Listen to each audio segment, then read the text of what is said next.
Ça vous dit de gérer toute la création de vos plots avec une belle interface graphique et de gérer ça bien? Eh ben, c'est ce qu'on va voir aujourd'hui. Bienvenue sur Makertronic.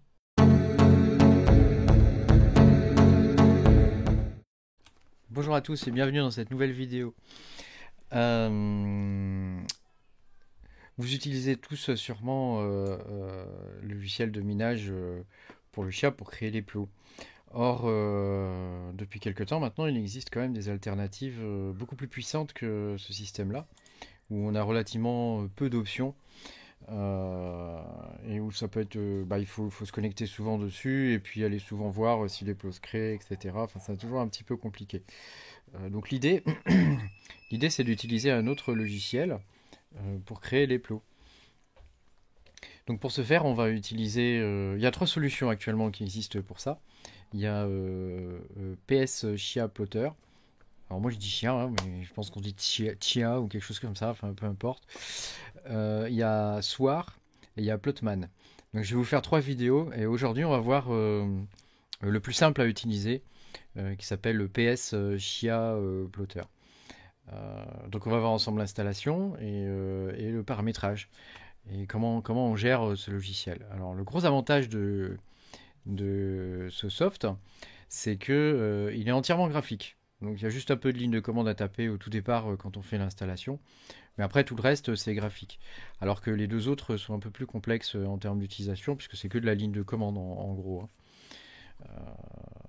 Donc alors on y va, hein. Donc pour le télécharger, je me suis fait un petit pense-bête, hein, hop, voilà. Pour le télécharger, on se rend sur ce site. Donc c'est un site. C'est le code source qui se trouve sur GitHub, hein, il est librement consultable. Et je vous mettrai le lien en description, bien sûr.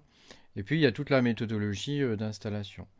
Donc grosso modo, qu'est-ce qu'ils nous disent? Il faut ouvrir PowerShell et il faut lancer cette ligne de commande pour l'installer. Alors on va y aller. Donc moi je vais copier, hop. On va ouvrir PowerShell. Alors il faut l'ouvrir en tant qu'administrateur. Euh, si je tape bien, c'est mieux. Hop, PowerShell. Donc on fait un clic droit. Et on fait exécuter en tant qu'administrateur. Donc ça c'est nécessaire au départ. Après vous aurez plus à le faire. Donc ensuite on colle la ligne install module 1. On fait entrer. Donc là grosso modo il va se connecter à un repository, il va télécharger le module et il va l'installer. Voilà, bon bah c'est fini. Ça y est, c'est installé. Alors ensuite, qu'est-ce qu'ils nous disent de faire? Voilà, après ça c'est si on veut faire la mise à jour du module. On va le faire, hein, ça mange pas de pain. Hop, c'est là, toc. Voilà, il va faire la mise à jour. Voilà, donc pour l'instant c'est quand même relativement facile. Et ensuite, qu'est-ce qu'il nous dit de faire? Il nous dit de changer la politique d'exécution. Donc on va le faire. Donc ça c'est pas dangereux hein, de faire ça, hein. C'est uniquement pour que les utilisateurs évitent de se tromper et de lancer des trucs malsains sur l'ordinateur. Mais ça n'empêche pas les virus de passer, hein. Donc voilà, donc c'est bon, là on a fini la partie admin, donc maintenant ça on va pouvoir le fermer. Ou pas, attendez, on va regarder s'il y a d'autres choses à faire. Voilà. Alors ensuite setup. Gna gna gna gna gna gna. Donc il nous dit qu'il doit ajouter une variable dans les données. Il doit ajouter un directory, un répertoire dans cette variable d'environnement. Donc grosso modo on prend ça, hop, on fait copier, toc, on retourne, on va relancer un PowerShell cette fois en tant qu'utilisateur. Donc voilà, Windows PowerShell. Donc on clique dessus simplement cette fois sans faire la suite. Voilà, on copie-colle, on fait entrer et c'est terminé.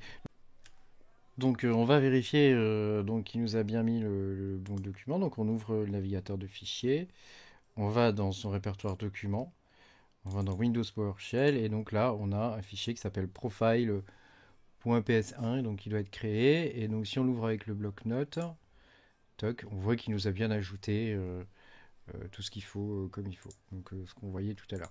Donc maintenant on va lancer le logiciel proprement dit. Alors on y va. Donc on va taper PowerShell. Donc pour le lancer, il faut lancer le PowerShell, hein. Donc pour le lancer, on tape show ps chia plotter. Toc. Donc ça peut prendre un certain temps le premier lancement, voilà, parce qu'il doit détecter le disque dur, tous les disques durs, etc. Voilà. Euh, donc là, ça y est, le logiciel est lancé. Alors maintenant, tout est graphique. Alors ça, c'est quand même pas mal, parce que les autres ne fournissent pas ça. Et moi, je trouve ça très intéressant. Alors je crois que c'est écrit c'est un mélange de C Sharp et de PowerShell, de ce que j'avais vu dans le code, hein, parce que je suis allé regarder un petit peu ce qu'il y avait dedans. Et c'est plutôt bien écrit. Donc grosso modo, c'est présenté en plusieurs parties. On a la première partie qui permet d'ajouter des jobs. La deuxième partie qui nous présente la file d'attente des jobs. La troisième partie ici où on a la queue enfin la file d'attente pardon des plots. Ici un résumé. Et puis là enfin la liste des disques durs qu'on a. Alors, on va y aller. Alors, avant de commencer, c'est important que vous sachiez une chose. C'est combien de temps dure votre phase 1. Donc pour ça, on va aller... il faut déjà que vous ayez créé un plot, déjà, une fois, hein, avec l'utilitaire fourni par défaut. Hein. Donc pour créer un plot, c'est tout simple. Hein, vous faites 1, vous laissez tout par défaut. Et puis vous faites créer plot. Enfin, vous choisissez là les deux répertoires, hein, le temporaire et puis ici le répertoire final, vous faites créer plot. Vous laissez aller jusqu'au bout et quand ce sera terminé, vous aurez un fichier de log et vous pourrez voir combien de temps a duré la phase 1. Donc on va aller voir le fichier de log. Donc pour ça, on ouvre le navigateur de fichiers. On va dans son répertoire personnel. Donc il suffit d'aller dans C, utilisateur, le nom de votre utilisateur. Il y a un répertoire .chia ou .chia, mainnet, et ensuite vous allez dans plotter. Dans Plotter, vous avez toutes sortes de fichiers. Et donc chaque fichier là, c'est un log pour chaque plot. Donc on va en ouvrir un au hasard. Hop. Voilà. Et donc là, on va chercher la fin de la phase 1. Alors, c'est pas là. On va chercher la fin de la phase 1. Alors voilà, total de la phase 1. Donc il nous dit que ça a duré... il nous dit que ça a duré... ça en secondes. Alors voilà, c'est des secondes, hein, donc on va faire le calcul en minutes, hein, parce que je crois que dans le logiciel, vous verrez, il va nous le demander en minutes. Donc on a 11 000 secondes. Je vais en ouvrir un autre quand même, parce que j'ai un petit doute là. Hop, on va ouvrir celui-là. Toc.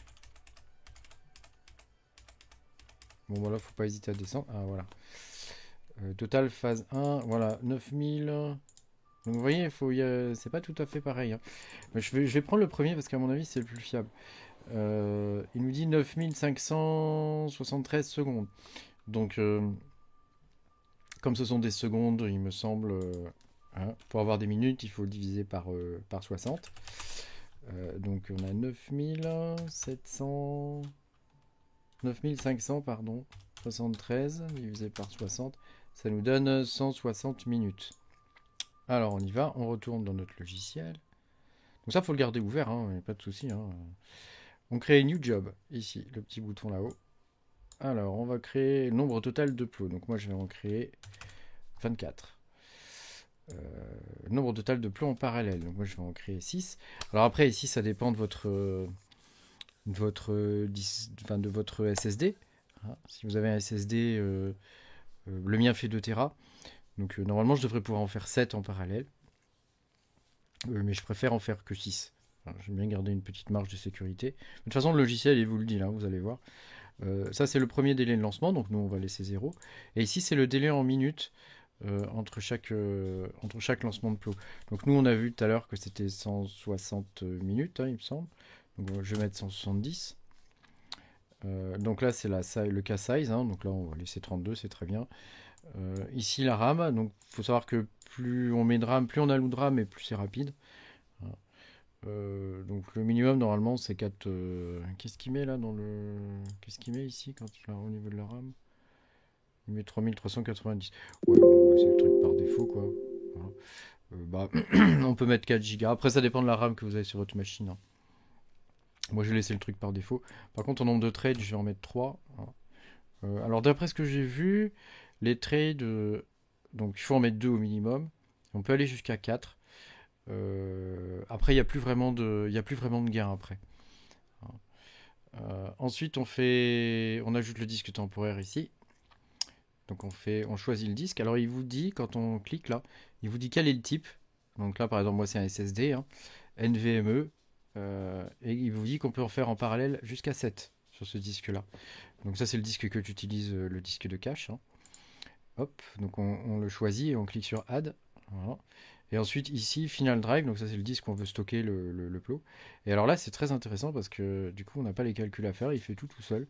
Il nous dit combien on peut mettre de plots. Donc là, par exemple, je vais prendre celui-là, où on peut en mettre jusqu'à 128. Il me reste encore 128 plots à mettre sur ce disque-là. Voilà, et puis on a la fin, là c'est le répertoire de log. Voilà. Et ensuite, on a juste à cliquer sur Start Job. Et c'est tout. Alors qu'est-ce qu'il... Ah bah oui, je ne l'ai pas ajouté. Hop. Et c'est tout. Et ensuite, il s'occupe de tout. Donc là, il vient de démarrer un plot. Il est dans la phase 1. Et dans 160 minutes, il va démarrer le suivant. Etc. etc. etc. Et donc, on peut préparer après des autres jobs. On peut suivre les jobs. Et on peut faire en sorte que les jobs se répètent aussi, hein. C'est-à-dire qu'une fois qu'il a terminé, on continue. Et comme ça permet de tout automatiser. Et surtout d'avoir un logiciel graphique quoi, pour gérer ça, quoi.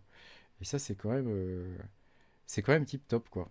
On va aller regarder au niveau de la gestion des tâches, là, ce qui se passe. Alors, au niveau des performances, on devrait voir voir le disque D commencer à se réveiller. Voilà. Et bon, le processeur, il est relativement rapide, donc... Ah bah si, quand même, hein, ça commence, hein. Ouais, ça commence, hein. Voilà. Et donc, je me dis que bah, ça, c'est quand même beaucoup plus performant et beaucoup plus optimisé que le soft fourni avec, quoi. Parce que le soft fourni avec, quand même, il est un petit peu, il est un petit peu limite, quoi, je trouve. Surtout au niveau de la création des plans parallèles et tout ça. Voilà, il y a encore deux autres logiciels qu'on verra dans deux autres vidéos, hein. Voilà. Après, vous avez quand même pas mal de possibilités là, hein. Vous pouvez ouvrir les logs, hein, pour voir ce qui se passe, hein. Donc ça, c'est quand même pas mal. On peut voir les statistiques, hein, ici. Et tout ça, c'est graphique, donc c'est quand même bien pratique, quoi. Et puis on peut tuer le processus ici. Voilà. Le seul truc qu'il ne faut pas faire, c'est fermer la fenêtre, hein. Parce que sinon il arrête les jobs, hein, il me semble, hein. Donc il vaut mieux éviter. Voilà, faut le laisser tourner en tâche de fond et puis c'est tout, hein. Merci beaucoup de m'avoir suivi. Si cette vidéo vous a plu, bah, vous savez quoi faire, hein. Mettez-moi un petit pouce bleu. Et puis si vous avez des questions, n'hésitez pas dans les commentaires. J'essaierai d'y répondre dans la mesure de ce que je sais. Voilà. Et n'hésitez pas aussi à vous aider les uns les autres, hein. C'est une bonne chose. Merci à tous et au revoir.